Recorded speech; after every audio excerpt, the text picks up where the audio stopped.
अगर आप समझते हैं कि कनाडा में ऑलरेडी इतने टैक्सेस लग चुके हैं कि अब मज़ीद टैक्सेस की कोई गुंजाइश बनती नहीं है, तो आप गलत हैं मेरे दोस्तों। आज की खबर ये है कि जो फेडरल गवर्नमेंट है वो अब स्टडी कर रही है किस तरह हमने जो एग्जिस्टिंग होम ओनर्स हैं उन पे टैक्स लगाना है। क्या मतलब इसका? यानी कि जिन लोगों ने 90s में घर लिया हुआ है या 2000 में घर लिया हुआ है और उस वक्त घर की कीमत काफ़ी कम थी, लेकिन उस वक्त सैलरीज भी कम थी बाय द वे, और अब ओवर द टाइम जब उन्होंने इतनी एक्विटी बना ली है अपने घर के ऊपर, तो अब गवर्नमेंट क्या कर रही है, उनके पीछे जा रही है और उनको वेल्थ टैक्स के नाम पे टैक्स कर रही है।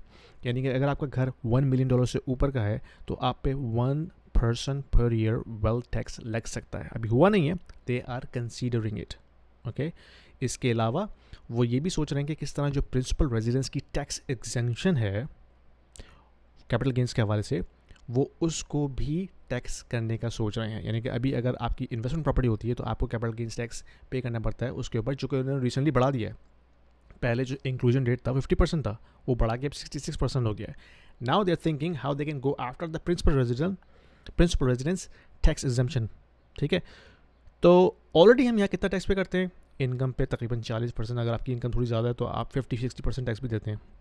फिर आप जीएसटी पे करते हैं हर प्रोडक्ट के ऊपर। आप जो प्री कंस्ट्रक्शन प्रॉपर्टी उठाते हैं उस पर आप टैक्स पे करते हैं।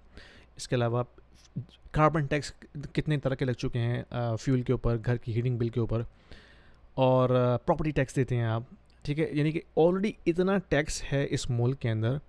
अब कैनेडियन गवर्नमेंट जो है उन लोगों के पीछे जा रही है जिनके पास घरों में एक्विटी है।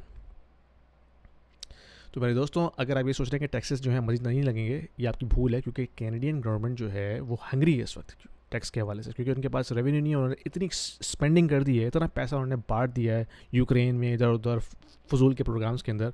दे don't have enough money to spend any more, तो उनको अब ये मनी रिकवर करनी है। तो यहाँ पे अब टैक्सेस की भरमार होने वाली है मेरे दोस्तों। तो अगर आपके पास ऑप्शन है यहाँ से भागने का, किसी ऐसी जगह जहाँ पे टैक्स कम है, जहाँ पे सैलरीज अच्छी हैं, जहाँ पे वेदर अच्छा है, प्लीज़ कंसिडर इट, क्योंकि things are getting very messy here, and who knows how much tax we have to pay in the next 10 years, and our kids have to pay tax in the next generation. Anyway, पसंद आए video share कीजिए, like कीजिए और subscribe जरूर कीजिएगा। Thank you.